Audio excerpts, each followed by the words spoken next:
That's bigger than I thought it would be. Good old cotton cordell pencil popper. I've never made one of these. I've never fished with one of these. I've never watched a video of people fishing with one of these. I don't know what they do. I don't know why they're a thing. They seem so plain, you know? And a little goofy. They're so narrow. I like the swivel action right there. This is textured, not in a scale pattern, more like a more like a tree bark. That's what I would call that, tree bark. Good old red head, yellow eye, white body, paint scheme, you know? Good old that. It's too simple to have a comprehensive review and explain things as though I know what I'm talking about. I don't know what this does. Does it walk on the surface? I need to look up information. But before we even come close to knowing what we're talking about, let's see what it does. If this is just a walking bait, I'm gonna be kind of surprised. Maybe it's shaped this way for casting distance. It's very heavy, but not heavy enough to feel like it's gonna sink. Does it float? It floats.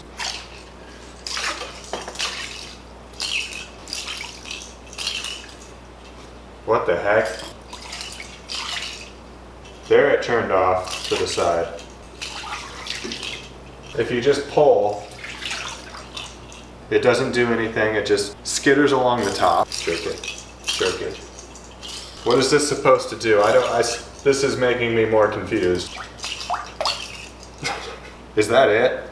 It just makes the noise? Maybe wiggles a little bit? What is this supposed to do? What is going on? What is the action of a pencil popper supposed to be? Exactly. They're kind of classic topwater lures. The whole idea is to create that walk the dog motion on the water surface. You're twitching the rod tip and the pencil popper is dancing around, splashing, and basically making itself look like a struggling bait fish. That action is what draws fish in and gets them to strike.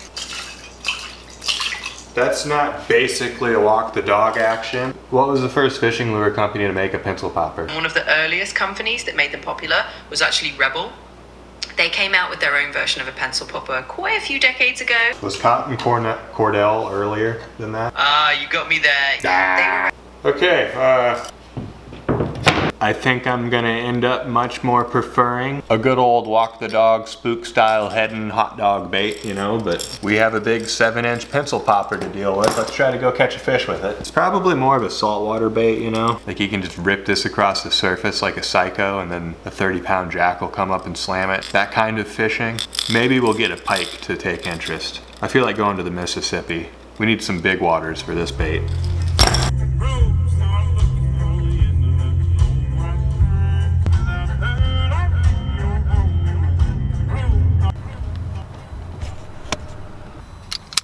Almost looking like a nice day for topwater. We're gonna need it to be ideal. The closer I get to fishing with it, the more I'm like, oh man, that is a lot of bait to get a fish to bite. So it can walk, but it's way tougher to get to walk than a walking bait.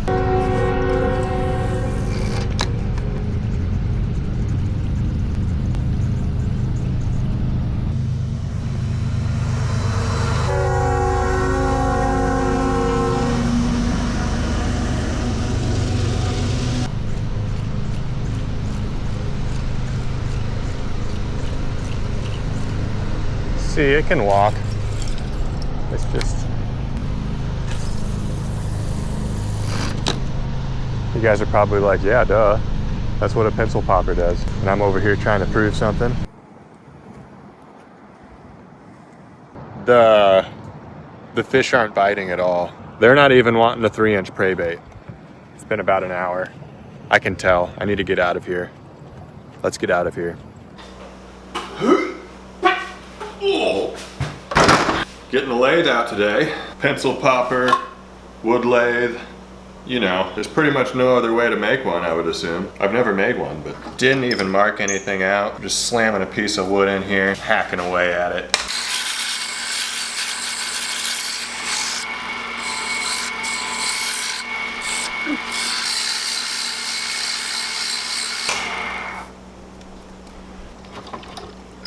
I've learned to just take it off and cut the ends instead of trying to use a tool to pop it off. That's when everything just gets destroyed. Whole thing cracks in half. It's a good start right there.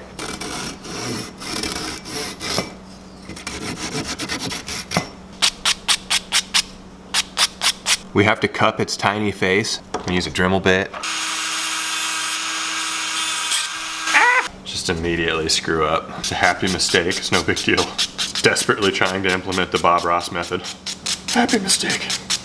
It'll give the head a bit of a downward swoop. That's how I want it in my world. Just like that, I'm happy. Everything's fine. You know, yeah, that did make it more interesting. It really did. A little downward swoop to the head with a bit of poipage. What an appropriately sized fishing lure, am I right? Compared to the 7-something inch we were trying so hard and failing at catching a fish with. Next, the weight needs to go towards the back more because there's more buoyancy. I think that's why they make it this way. That just popped into my brain. Weight towards the back, which does help with walking baits, but there's less buoyancy up here, so the bait will still sit flat in the water with the weight towards the back. And it will cast good because the weight's in the back. It's just all about that weight in the back. We're gonna put a big old ball of tungsten back here. There is something about Tupelo or balsa wood baits with tungsten weights in them. I can tell when I'm fishing with those. Things are just so snappy. This is a very simple build. Put the weight in. There's a 1/4 inch tungsten ball. Don't need much. Feels rear end heavy. Pilot holes drilled. I got a little happy with the super glue. I super glued that ball in and I need to calm down. Unacceptable. No! Oh my.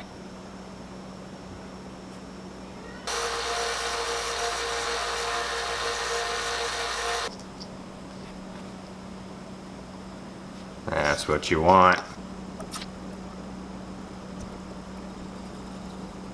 think I'm gonna put the front hook hanger in after all the clear coats and stuff. That way it doesn't mound up around it and kind of negate the cuppage. We'll leave it out. Time to seal and start painting.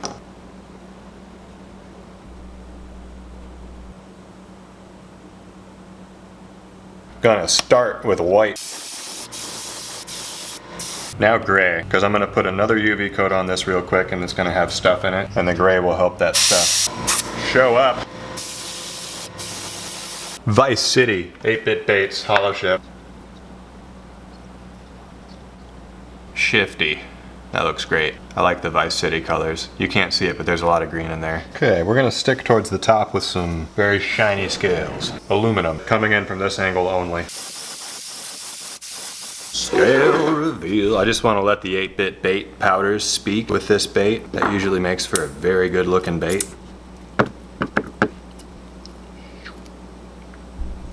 We got scales up there, but there is shiftiness down the sides still.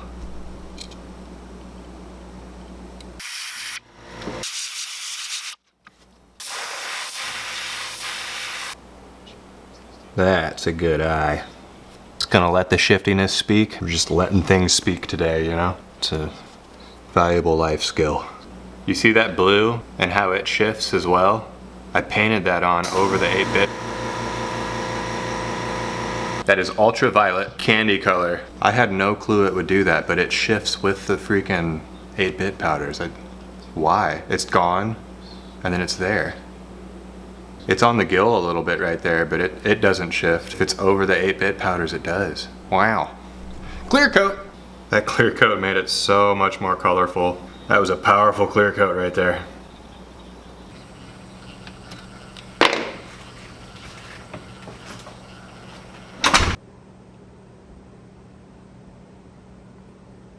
That is good. I like that paint scheme. When I think of topwater, I want dark in general, but flashy still. And that is just, it's got color, it's got darkness. It's just got what feeding topwater fish crave. Does it float? Ooh, it's a nice heavy floater. Oh, it did the thing. Oh, okay, this feels like it's doing it a bit more consistent. If you didn't know, it is easier to get a bigger bait to perform the action you're going for than it is a smaller one. It might be that the weight inside of this thing moves too much, which throws its consistency off. You can hear that larger ball just like it can move a lot.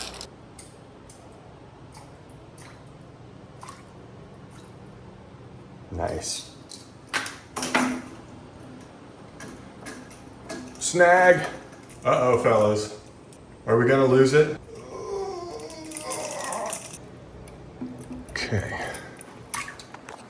We got it. All right, this is gonna catch a fish. My first pencil popper is about to be official. Let's go. Oh, leaving the one wheel behind today. Just putting it in the shade.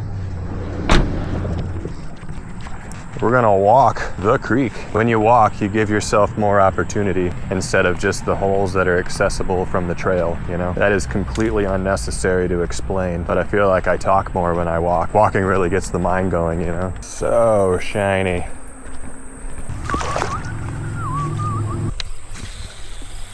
Whoa, that casts real good. It's walking good. Oh, this is deadly. It doesn't walk good once it gets a leaf on it, but I hope they're wanting topwater.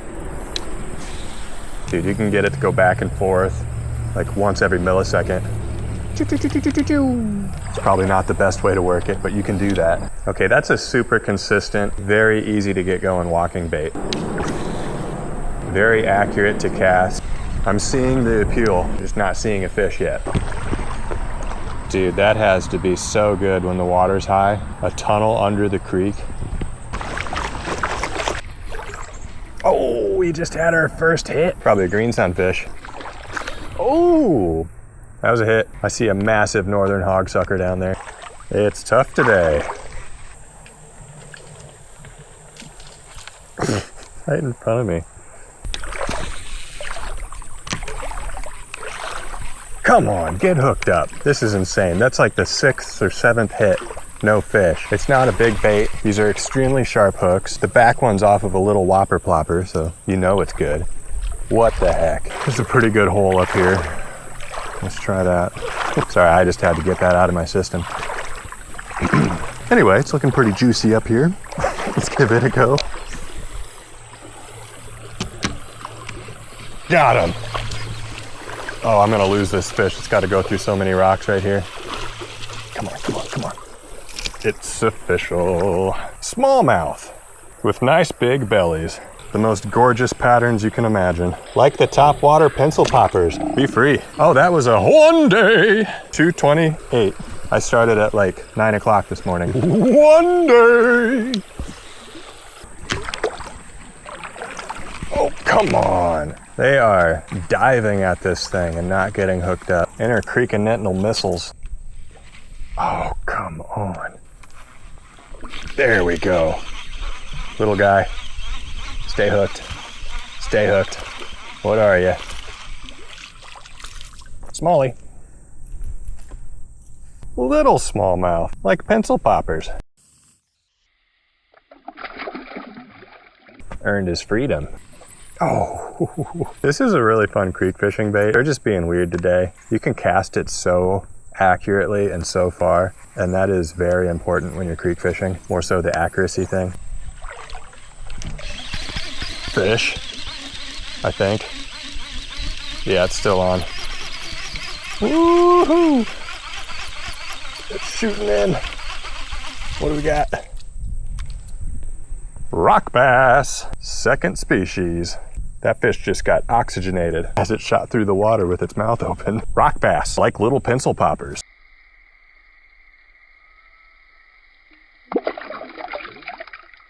I think that rock bass was right next to this rock here, making sense of their name. Ooh, bigger fish. That's a good one. We don't want this coming off, fellas.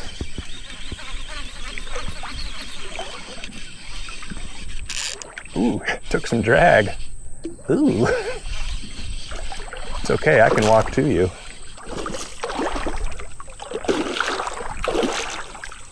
Oh, that's a good smallmouth.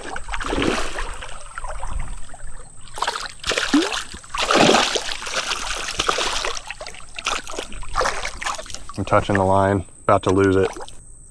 Got him. It's official.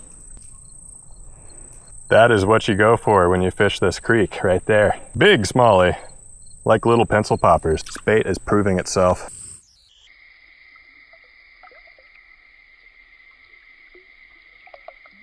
Be free. This bait just really proved itself right there. Wonderful creek bait. Is this where the big ones live? Can I have another? I'm having to cast really far away from where I am to get those bites. He was literally right there. 8 inches of water. Oh, that was a walnut. From way up there. There we go. Let him take it. Oh, come on. Probably shouldn't have let him take it. It's not a soft bait. That just lets them figure out that it's not food.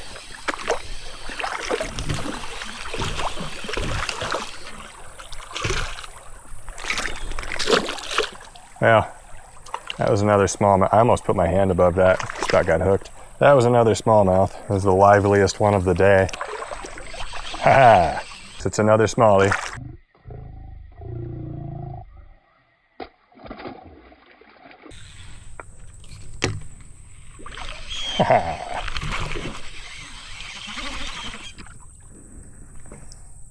Another smallie. It is a smallie smasher. One day.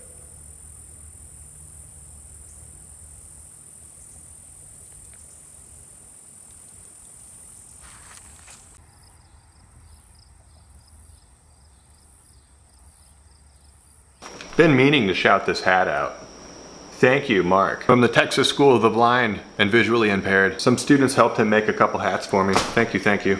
These are good, now that I know what they're for. It is a walking bait. They're supposed to have a bit of a downward facing scoop in the front. Throws a little bit of water in front of it. But I also think it was meant for more of a stable, can fish in choppier water, can cast better, makes more commotion than a normal walking bait kind of bait. It pops as well. I don't know why they wouldn't have called it like a popping walker. Self-explanatory in the name department. Pencil popper, it's like, pencil? Good stuff. Glad I know what they're for now. I do feel as though I understand them now. They need to fix a heavy weight right about there. In this bait though, I tell you what, that'd make the big old scrotum popper a lot better. What an awful name, oh my goodness. Got one to review for the next video. Thanks for watching this one. Leave a like for the understanding of pencil poppers. You could subscribe to potentially understand more lures in the future. On to the next bait. You got me there. Oh! No! What the heck? Happy mistake.